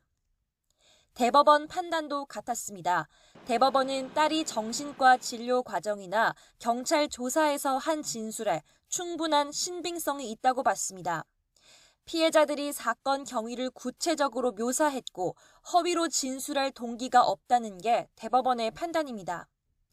A씨에겐 결국 징역 25년과 함께 취업 제한과 신상 정보 공개 10년, 보호관찰 5년이 확정됐습니다. 여성단체는 선고 직후 친족에 의한 성폭력이 발생했을 때 피해자를 보호할 수 있는 실질적 방안이 마련돼야 한다고 강조했습니다. 피해가 발견되는 순간부터 가해자와 그 주변인에 의한 2차 가해들을 철저히 차단할 수 있도록 실질적 피해자 보호 체계를 구축하라. 유족도 대한민국의 딸과 아들이 이런 어이없는 일로 세상을 등지지 않도록 해달라고 목소리를 높였습니다. 두 아이가 이렇게 세상을 저버렸다는 게 참 대한민국의 국민으로서 진짜 안타깝습니다. 이런 말도 안 되는 일이 다시 재발을 안 했으면 하는 바람입니다. 두려움과 외로움 속에 생을 마감한 피해자가 남긴 유서엔 나쁜 사람은 벌을 받아야 한다는 말이 적혀 있습니다. A씨에 대한 단죄가 이뤄졌지만 어떠한 판결도 피해자의 비극적인 죽음을 대신할 수는 없습니다. YTN 김다연입니다. 시가로 5억 원이 넘는 마약을 전자담배에 숨겨 동남아에서 국내로 밀수입한 베트남 국적 20대 남성 2명이 재판에 넘겨졌습니다. 액체 상태인 합성 대만을 넣은 전자담배를 식료품으로 둔갑시켜 들여왔는데 이렇게 밀수입한 것만 12.6kg, 시가로 5억 1천만 원에 달합니다. 오늘 낮 11시 50분쯤 대전시 대성동 차량 정비소에서 불이 나 30분 만에 진화됐습니다. 인명피해는 보고되지 않았고 가연성 물질이 타면서 생긴 연기에 신고 전화가 빗발쳤습니다. YTN이 보도한 수업 중 교단에 누워 스마트폰을 쓴 중학생과 관련해 학생의 휴대전화에서 선생님을 불법 촬영한 사진은 발견되지 않았습니다. 당시 해당 학생이 휴대전화를 든 방향이 교사 쪽이라며 불법 촬영 의혹이 일었는데 경찰은 디지털 포렌식 수사를 한 결과 교사를 찍은 사진이 나오지 않았다고 밝혔습니다. 태어난 지 한 달 된 딸을 때리는 남편을 말리지 않고 학대 장면을 휴대전화로 찍은 베트남 국적의 30대 아내가 실형을 선고받았습니다. 재판부는 자녀가 학대당하는 모습을 보고도 피고인이 보호 조치를 하지 않았고 잇따라 방임 행위를 저지르는 등 죄질이 좋지 않다면서 징역 2년을 선고했습니다. 형사처벌을 받지 않는 만 14세 미만 촉법소년을 모집해 금은빵을 턴 일당이 경찰에 붙잡혔습니다. 대전 중부경찰서는 절도 등 혐의로 20살 A씨 등 16명을 붙잡아 5명을 구속했습니다. 이들은 지난 6월 대전의 금은빵 2곳을 털어 8천만 원 상당을 훔친 혐의로 주범들은 촉법소년이 처벌받지 않는다는 점을 노려 10대들을 동원한 것으로 드러났습니다. 네, 정부가 오늘부터 분양가 상한제 아파트의 분양가 산정 기준인 기본형 건축비를 인상했습니다. 2달 전 1.5% 올린 데 이어 2.5% 또 올린 건데 앞으로 분양가에 어떤 영향을 줄지 관심이 쏠립니다. 최기성 기자가 취재했습니다. 최근 재건축 시공사를 선정한 서울 서초구의 한 아파트 단지입니다. 20층짜리 2개 동, 200세대 규모의 신축 아파트가 들어설 예정입니다.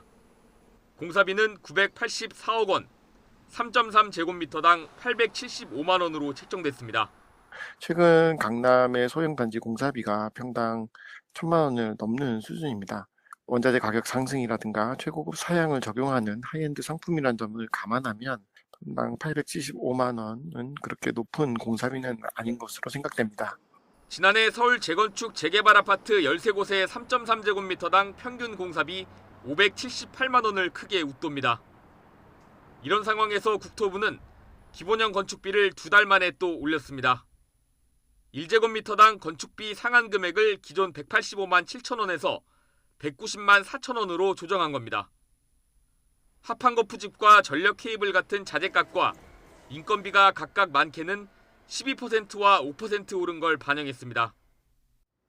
정부가 지난 7월에 이어 기본형 건축비를 추가로 인상하면서 공사비와 분양가에도 영향을 줄 것으로 보입니다. 앞으로 건설사들은 공사비를 정할 때 이번 건축비 인상을 가격을 올릴 수 있는 근거로 활용할 방침입니다. 저희가 공공기관에서 하는 입찰에서는 공사비 같은 거를 이제 정확하게 제출해야 되는 그런 것들이 있잖아요. 그런 저희가 제한 사업이라든지 공공 입찰이라든지 이런 부분에 있어서는 저희가 조금 더 공사비를 올려 쓸 수는 있겠죠. 기본형 건축비는 택지비와 택지 가산비 등과 함께 분양가 상한제 지역에서 분양가를 산정할 때 적용되는 요인입니다. 전문가들은 부동산 시장 상황이 좋지 않기 때문에 상한선까지 올릴 수 있는 사업장은 많지 않을 것이라면서 당장 분양가가 오를 가능성은 작다고 예측합니다. 분양가 상한제 주택에만 적용이 되기 때문에 상승 어떤 효과는 제한적일 것으로 보입니다. 제가 이제 건설 관계자들한테 좀 물어봤는데요. 그 분양가 상승 효과는 미미할 것이라고 그렇게 이제 예상들을 하고 있습니다. 그 주택 시장이 별로 좋지 않기 때문에. 다만 부동산 경기가 회복하는 시기가 오면 분양가가 큰 폭으로 상승할 수도 있다는 게 업계의 관측입니다. YTN 최기성입니다. 중국 국가박물관이 한반도 고대 유물 전시에서 고구려와 발의 연표를 삭제한 것과 관련해 우리 측이 항의 방문을 추진 중인 것으로 확인됐습니다. 국립중앙박물관은 중국 외교부에 초청장 발급을 요청하고 출국 절차를 밟고 있다고 밝혔습니다. 관용 여권은 비자가 필요 없지만 중국의 시정을 압박하는 차원에서 이뤄진 조치로 우리 측 요구가 받아들여지지 않을 경우 유물 철거도 불사하겠다는 입장입니다. 하지만 중국의 제로 코로나 정책과 비협조에 발목 잡힐 수도 있는데 이번 전시가 10월 9일까지여서 최악의 경우 중국 측이 차일피일 미룰 우려도 있습니다. 일본 정부가 다음 달쯤 외국인 관광객 비자를 면제하고 개인 여행을 허용하는 방향으로 코로나19 입국 규제를 완화할 것이라고 니혼 게이자이 신문이 보도했습니다. 이 신문은 기시다 일본 총리가 이런 내용이 담긴 입국 규제 완화 방안을 조만간 발표한다고 전했습니다. 이와 함께 하루 입국자 수 상한도 철폐해 코로나19 전과 비슷한 수준으로 규제를 완화할 것으로 보입니다. 북한이 최근 핵무력 법제화에 나서며 핵 위협을 더욱 고조시키고 있는 가운데 한미가 북한 핵에 대응하기 위한 협의체를 5년 만에 재가동합니다. 상황이 상황인 만큼 더 강화된 핵 억지 구상이 나올 것으로 보이는데 북한의 7차 핵실험을 막을 만큼 강력한 경고 메시지가 나올지 주목됩니다. 개훈이 기자가 보도합니다. 5년 가까이 만에 열리는 한미 확장억제 전략협의체 회의 참석을 위해 조현동 외교부 1차관이 워싱턴 공항으로 입국했습니다. 최근 핵 무력 법제화에 나선 북한이 핵을 방어용이 아닌 선제 공격용으로 사용할 수 있다고 선언한 만큼 새로운 핵 대응이 필요한 시점. 조 차관은 한미 간의 심도 있는 협의를 예고했습니다. 북한이 불과 며칠 전에 핵무력 정책 법제화도 발표를 했고 한 상황이기 때문에 과거와는 다르다, 보다 강화된 그리고 보다 구체적인 방안들을 최대한 협의해서 확장 억제는 핵을 핵으로 막는 억지력을 동맹국으로 확대하는 개념으로 과거 핵 우산의 재래식 무기 사용까지 포함한 포괄적 핵 억지 전략을 말합니다. 조 차관은 이번 회의를 통해 이미 핵실험 준비를 마친 북한이 끝내 핵실험 버튼을 누르지 못하게 하는 게 목표라고 밝혔습니다. 확장 억제 메시지를 통해서 또 북한이 핵실험을 하지 않을 수 있도록 한다면 그것도 또 바람직한 결과가 아니겠는가 이렇게 보는데 미국 국무부도 이번 협의체 회의에서 북한의 핵무력 법제화에 대한 대응 방안이 논의될 것임을 분명히 했습니다. I do expect that the DPRK's new law and its implications for the Korean Peninsula will be a part of that discussion. 확장억제 전략협의체 회의는 이번 주 금요일 한미 국방 외교차관이 참석한 가운데 열리고 회의를 마친 뒤 공동 발표문도 내놓을 계획입니다. YTN 개훈입니다. 미국에선 철도 노조가 파업을 예고해 철도 물류가 중단될 위기에 놓여 있습니다. 철도 물류가 설 경우 생필품 공급 차질로 물가가 더 불안해질 수 있다는 우려가 나오고 있습니다. 임수근 기자입니다. 미국 철도 노사는 지난 2020년부터 임금과 근무 조건을 놓고 단체 협상을 진행해왔습니다. 철도 노사가 협의의 평행선을 달리자 바이든 정부는 2024년까지 임금을 24% 인상하는 절충안을 제시했습니다. 하지만 철도 노조 12곳 가운데 핵심인 기관사와 기술직 2개 노조가 이에 합의하지 않고 있습니다. 노조는 협상이 결렬되면 현지 시간 16일 자정부터 파업 돌입을 예고하고 있습니다. 철도 파업 가능성이 커지자 미국 철도 여객공사 암트랙은 13일부터 장거리 여객 노선의 운항을 중단하는 등 사전 조치에 나섰습니다. If you're planning something that you've been planning for months on end and then suddenly it's taken away from you, that's more than frustrating. That's maddening. 2020년 기준 미국 화물 운송에서 철도는 26.9%를 담당해 트럭의 45.4%에 이어 두 번째로 많습니다. 7,000대의 화물 열차가 멈춰서면 하루 20억 달러에 이르는 경제적 손실이 발생할 것으로 추산되고 있습니다. 미국 업계와 정부는 파업이 식량과 철강, 원유, 비료 등 물류 공급망에 치명적 타격을 입혀 소비재 공급 부족, 제조업체 가동 중단 등으로 이어질 것을 우려하고 있습니다. 이는 결국 소비자 물가를 상승시켜 기준금리 인상 압력으로 작용하게 됩니다. A shutdown would have a tremendous impact on our supply chains, as you all know. It's going to have a ripple effects into our overall economy, on American families. 오는 11월 중간 선거를 앞두고 비상이 걸리자 바이든 정부는 대체 수송 수단을 알아보는 등 비상 계획을 논의하고 있지만 철도의 빈자리를 메우기는 어렵다는 분석입니다. YTN 임수근입니다. 우크라이나의 반격에 몰린 러시아가 볼로디미르 젤렌스키 우크라이나 대통령의 고향에 순항 미사일을 발사해 수자원 관리 시설을 타격했습니다. 이번 공격으로 도심을 가로지르는 댐이 터지면서 주민들이 긴급 대피하기도 했습니다.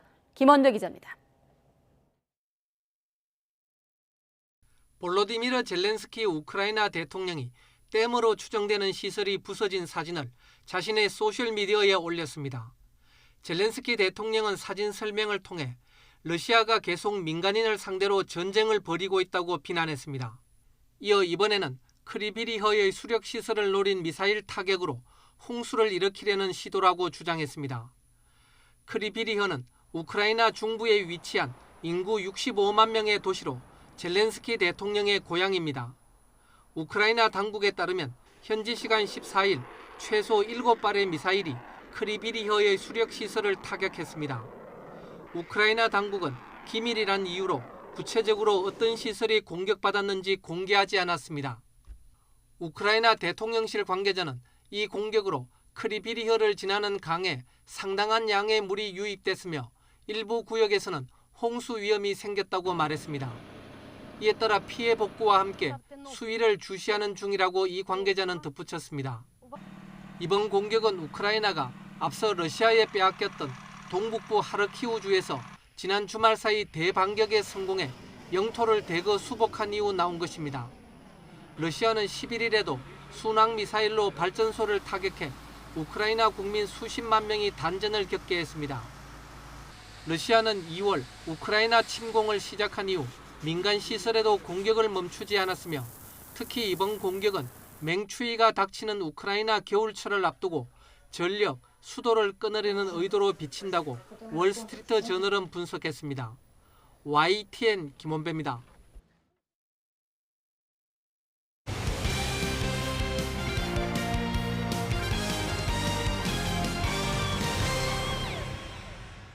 우리나라 여자농구의 미래를 책임질 대형 혼혈 선수가 국내 무대에 첫 선을 보입니다. 국내 데뷔를 앞둔 키아나 스미스를 허재원 기자가 만났습니다.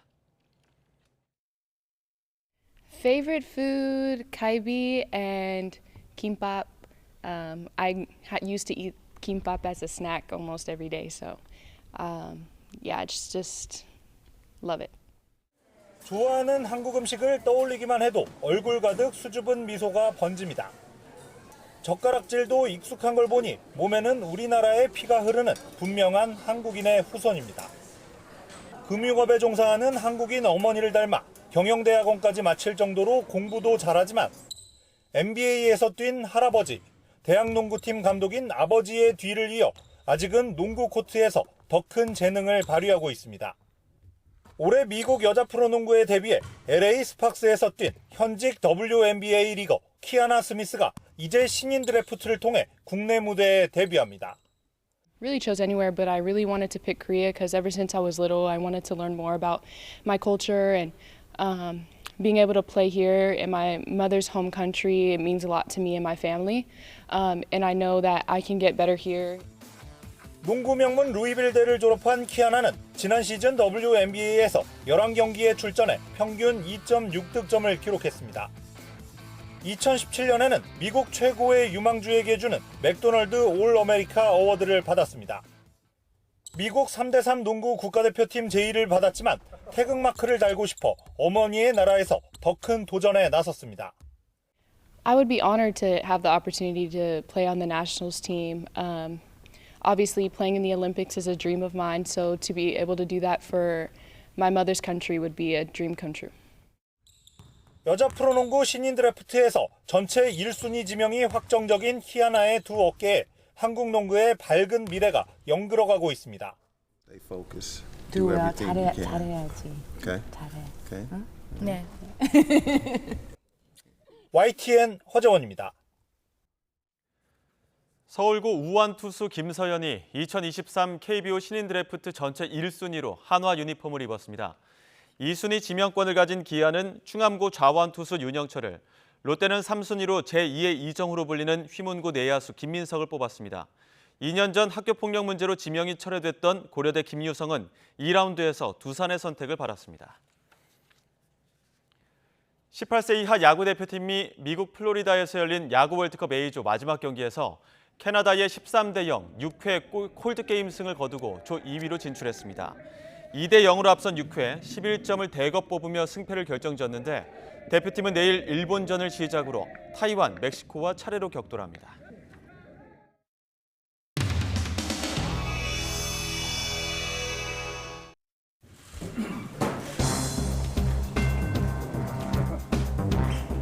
성남FC 관련해서 제3자 뇌물죄로 이재명 당시 시장을 엮었는데요. 이재명 당시 시장 혹시 넌지시 건네는 이렇게 돈 받으신 적 있습니까?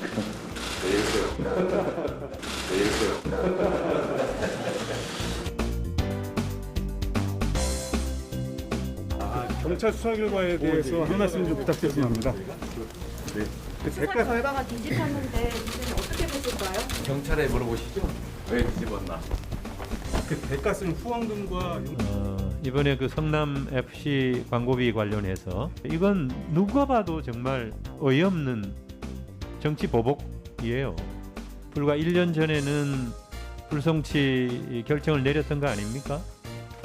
네. 뭐가 달라진 거죠? 보안 수사 과정에서 사건 관계자의 진술이 번복이 됐고요. 그 진술에 부합하는 객관적인 증거가 추가적으로 발견됐다 이렇게 지금 알고 있습니다. 뭐 어떤 내용이 어떻게 번복됐나요? 그 구체적인 내용까지는 제가 사실 두산건설은 40억이 넘는 돈을 성남 FC에 후원을 합니다. 이게 뭐 그럴 수도 있는 일이라고 하면은 대한민국 국민들은 이 수사 결과에 대해서 누가 믿겠습니까? 진술이 어떻게 바뀌었습니까? 지금 당시 애초 수사 당시에 동일인이었던 그 관계자의 진술이 바뀐 것으로 그렇게 지금 제가 보고를 받았습니다. 바뀌게 된 특별한 무슨 경위가 있습니까? 이유가? 그 이유까지는 제가 정확히 뒷받침하는 그 증거는 뭡니까? 총장님. 네. 그러면 이건 뭐 어디서 국회 어디서 묻습니까? 답변해 보세요. 청장이 뭐 모른다 그러고 그러니까 제가 지금 누구한테 어떻게 물어요? 구체적인 내용까지는 답변을 안 드렸지만 사실 객관적인 거는 지금 답변을 드리고 있다고 저는 아니요. 네. 전혀.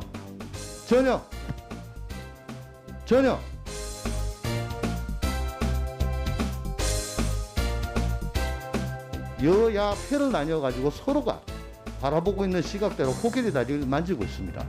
그래서 서로 바라보는 각도로 질의를 하고 청장은 모르겠다 하고 이러고 있습니다. 국민적인 여러 가지 의구심이 많은 부분이기 때문에 각 의원님들의 질문에 명확하게 답변해 주시기를 바랍니다. 아니 지금 총장님 말씀드렸잖아요. 정확하겠다고 근데. 김철민 의원. 위원장이 얘기하는데 어떻게 이렇게 할 수 있어요?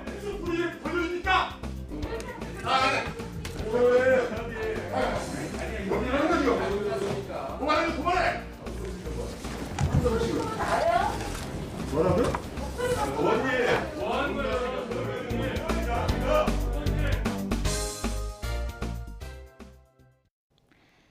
하루의 여름과 가을 이렇게 두 계절이 공존하고 있습니다. 내일도 아침 저녁으로는 가을답게 선선하겠지만 한낮에는 서울 29도, 전주가 32도까지 오르는 등 늦더위가 기승을 부리겠는데요. 환절기 옷차림에는 각별히 주의하셔야겠습니다. 내일은 오늘보다 하늘빛이 흐려지겠고요. 중서부와 호남, 제주도에는 비가 내리겠습니다. 모레 새벽까지 경기 북부에는 60mm 이상, 중서부와 호남 서해안에도 5에서 40mm의 비가 예상되고요. 호남 내륙과 경남 서부 쪽에는 한때 소나기도 지나겠습니다. 내일 낮 기온은 오늘과 비슷하거나 조금 더 높겠습니다. 내일 서울의 한낮 기온은 29도, 대전은 31도, 광주도 31도, 부산은 28도를 보이겠습니다. 태풍 남마돌은 다음 주 초반 일본 규슈에 상륙하겠고요. 이후 일본 열도를 따라서 이동할 것으로 예상되고 있는데요. 이에 따라서 일요일부터 월요일 사이 제주도와 영남 해안, 강원 영동에는 강한 비바람이 몰아칠 가능성이 있겠습니다. 지금까지 날씨 정보였습니다. 가장 빠른 종합 뉴스 뉴스큐 마치겠습니다. 이어서 이브닝 뉴스가 방송됩니다. 시청해 주신 여러분 고맙습니다.